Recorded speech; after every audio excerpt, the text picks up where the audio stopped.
Hey, what's going on, guys? And today I wanted to do a video review for the Midea EasyCool 5000 BTU air conditioner. So there's actually a few things I'm going to cover in this video. I'm going to go through the actual installation of the AC, then I'll show you a demo of this actually turned on. I'll go through some of the options, and I'm also going to show you the manual and some of the accessories that it came with. So let's first off talk about the installation. Inside the packaging you have a few things. There's actually these left and right kind of accordion pieces that you can install on the sides of the windows. So this is obviously going to prevent bugs and things like that from coming in.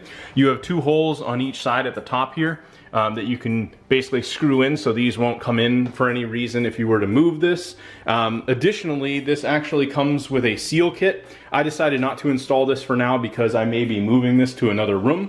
But you do have a nice seal kit here and some accessories for mounting the AC, so it's not going to necessarily fall out of the windows easy, as opposed to just using the bar here along the top.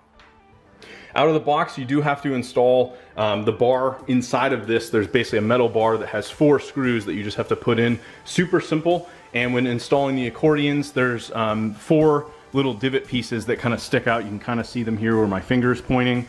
And there's a long plastic piece that just slides down into each side, and then once you've done that, you have a piece that goes into the very bottom here, kind of an opening for the bottom side. So it all stays very secure.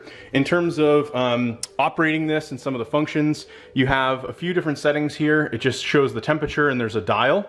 So you can go all the way from setting of 1 all the way to 7, 1 being the minimum, 7 being the max.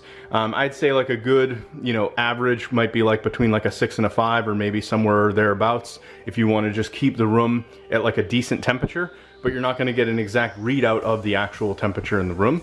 Beyond that, you have pretty much 4 settings for the fan. You can have it set to off, which it is now. You have your low fan, low cool, high cool, and high fan.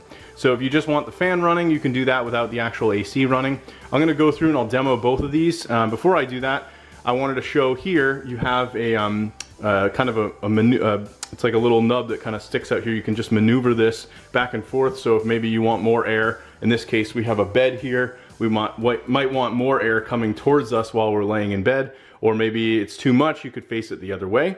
You also have a standard filter here on the side, so this basically pops out, and over time this will collect dust. You could just run this through like a sink, something like that, clean it off, wipe it down, let it dry, and then put it back in and you're good to go.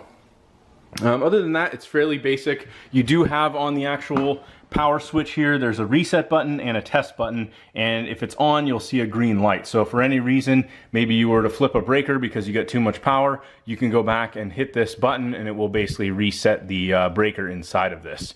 I do recommend as well, if you're going to be running an AC, you probably have it plugged into the wall like I do here, as opposed to using like an extension cord or something like that. So let's go ahead and do a little demo. I'm going to go ahead, and right now it's set to 5. I'm going to do the fan mode first. And you can see the fan will just spin up in the back. And it gets going pretty quick. You can see it's kind of moving my shade piece here. And right now it's not super, it's probably about 65 to 68 degrees out right now, and there's some really nice air coming through this now. If we go to low cool,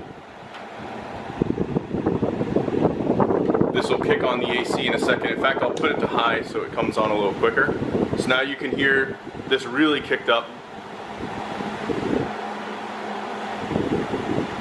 And it's not really making any noise. You don't hear any like vibrations, anything like that. I've got this thing kind of hitting the window, but other than that, there's no like humming or buzzing or anything like that. You just hear the fan, right? So easy enough and simple. If we want to tone this down, I can set the cooling down lower. And right now, obviously, it's going to be a little hotter in here just because we haven't had it running.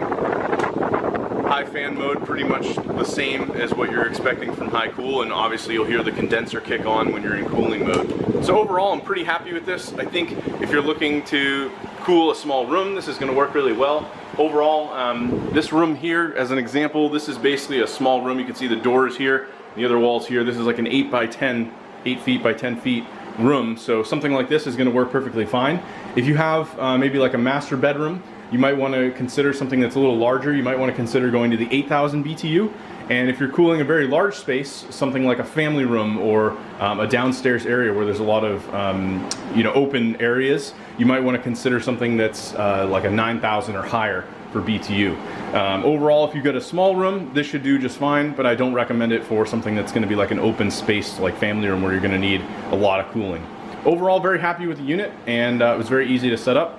And the cooling on it seems great, not too loud, and very small as well, easy to move around, maneuver between rooms if you ever need to do that. Anyway, thanks for watching, and I hope you found the video helpful.